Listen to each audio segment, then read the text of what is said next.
नमस्कार सगळ्यांना. Hi hello, कशा आहेत सगळेजण? मस्तच असतील. खूप दिवस झालं मी व्हिडिओ काढलेला नाही, पण आज मी लॉंग व्हिडिओ काढते. व्हिडिओ काढायला वेळ भेटला नाही कारण माझ्या मुलीचं लग्न जमलेलं आहे. त्याच्या कार्यक्रमामध्ये बिझी होते मी, त्यामुळे मी व्हिडिओ काढलेले नाही आहेत. आणि मी आत्ता तुम्हाला माझ्या मुलीचा सुपारीचा कार्यक्रम झालेला आहे, त्याचे व्हिडिओ फोटो मी पुढे टाकणारच आहे. त्यामुळे व्हिडिओ बनवलेले नाही आहेत मी, लॉंग व्हिडिओ. तरी तुम्ही आवडले तर व्हिडिओ लाईक करा, शेअर करा, सबस्क्राईब करा. तर मी आता ते व्हिडिओ टाकते पुढे. आणि नंतर साखरपुडा पण झालेला आहे, त्याच्यामध्ये बिझी होते मी. साखरपुड्याचे पण व्हिडिओ टाकणार आहे उद्याच्या ह्याच्यामध्ये व्हिडिओमध्ये. आता मी सुपारीच्या कार्यक्रमाचा व्हिडिओ टाकणार आहे, फोटो टाकणार आहे. मला 2 मुलं आहेत, एक मुलगा एक मुलगी. आणि आता माझ्या मुलीचं लग्न जमलेलं आहे. तर तुम्हाला छान छान असेच व्हिडिओ बघायला भेटतील. तर आता मी व्हिडिओ टाकणार आहे, पहा.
इकडे विचारा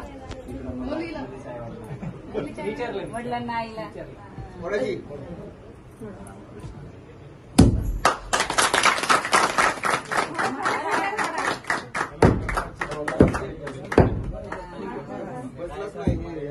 काय नाही, ठीक आहे. एक फुटकी झाली. मुलगा, मुलगा, ताई.